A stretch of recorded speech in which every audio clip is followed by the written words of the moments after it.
नमस्कार प्रिय दर्शक समाज बंधु मान मोर मु भोला आज ये भक्ति तृष्णा चैनल रे आपण मानक मु स्वागत जनाउछि।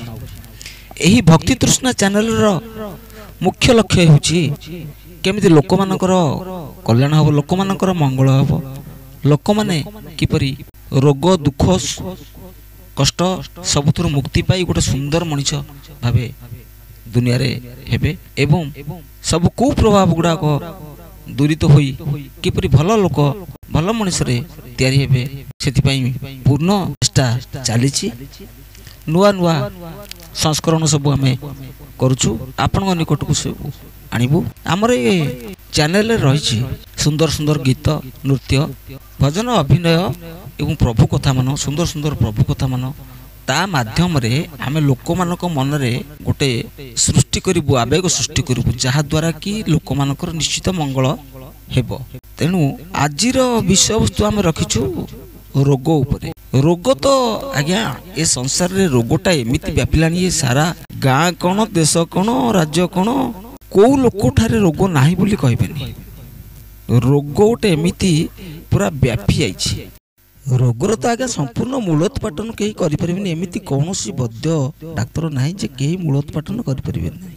छोट छोट रोग रही महाप्रभु जगन्नाथ को भी रोग वर्ष के जर होली आम मानक सब छोट छोट रोग रहा दरकार। एत एत बड़ रोग पीड़ित हो लक्ष लक्ष टका खर्च कर हैरान हवा गुड़े गुड़े लोक से रोग जो सर्वशांत हो जाती, रोग जो पैसा खर्च करी लोक आक्रांत होती। किंतु आमर ए दिगरे कहिबार कारण कोन, प्रत्येक रोग आज्ञा ए शरीर भीतर को प्रवेश कले ही तार विस्तार लाभ करिवो। तेणु ए वीडियो रे हमें कहया कथा कोन, कौनसी भी रोग हेउ ना कहीं आमे शरीर को भीतर को जीवा पई प्रश्रय देबा नहीं। तेणु जहा जाइछि सी तो केमती पछकु फेरिबो सी तो अलगा कथा, अन्य वीडियो रे कहै जो। किंतु एबेठारु कौनसी रोग को आमे शरीर भीतर को प्रश्रय देबा नहीं, एटा मुख्य कारण। तेणु कहबार कथा हला दुई तीनटा मुख्य कारण जो रोगटा आम देह व्यापे। प्रथम कथा हला रोगटा काहेकि शरीर रे सृष्टि हुए, तार मुख्य कारणटा कोठी खाइबा आ पीबा। ए दिटा से खाइबा पीबाटा ठीक संतुलन आमे करिया दरकार। गोटे कथा देखंतु, आमको जदि किए पचारे तमे दिनक भितरे केते बेले खाओ, आमे उत्तर दवा सखाळ दीपरे रात्रि दिने टाइम आम खाऊ बोली उत्तर दवा। ए उत्तर किंतु आज्ञा भूल। प्रश्न को उत्तर होची तमे केते बेले खाओ ना जेते बेले हमको भोक हुए आमे सेते बेले खाऊ, एटा होची ठीक।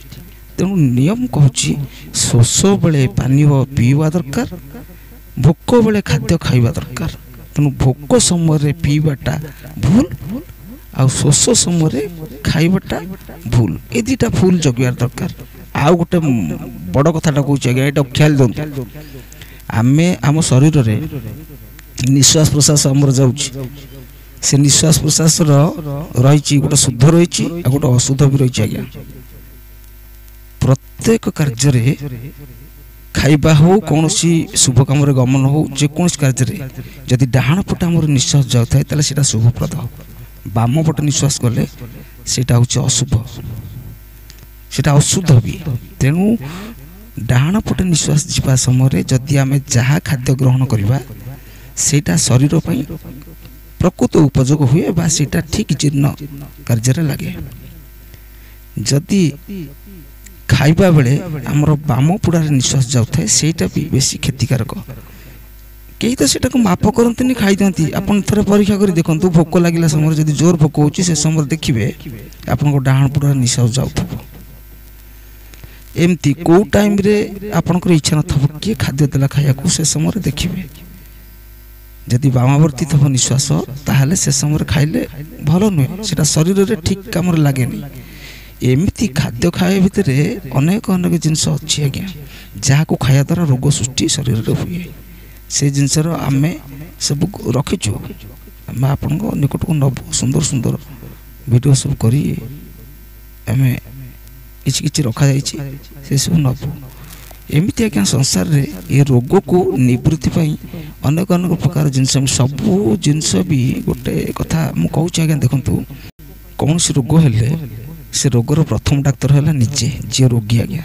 ता तापरे सीए निज ठारू गले द्वितीय डाक्तर होची मेडिकल रे अछंती किंतु जो रोगी जे निजे जेति की ता रोग बाबत रे कहबो बोधे सेतक कहि परिबेनी डाक्तर मेडिकल रे बसी तेणु रोग मुख्य कथा रोग काहे की हला को कारण रहला सेटा निजे ही चाहेबो करि परिबो तेणु सबुर बाट आमे रुद्ध करिया को पड़िबो रुद्ध कले आमे सब रोग निश्चित मुक्ति पाई परिबा हाँ रोग रहिबो जेमती कहउतले पूर्वरु जगन्नाथ महाप्रभु भी जर टिके होछि तेणु से भली जर टिके हमको हबो छोट छोट रोग झाड़ा जर इत्यादि छोट छोट रोग हबो ए जो बड़ बड़ मारात्मक रोग ही लक्षाधिक टका खर्च करके आमे सर्वशांत हो जाउछ लोक माने सुइसाइड कर दोसंती मृत्यु मुखरे पड़छंती खाया को पाउ नांती सेही रोग कारण लोके बहु बहु निम्नगामी हेलेनी लोक तेणु कहूँ आज्ञा टिके आमे सजग हो रोग केमती दूरित हो आम संसार रे आमे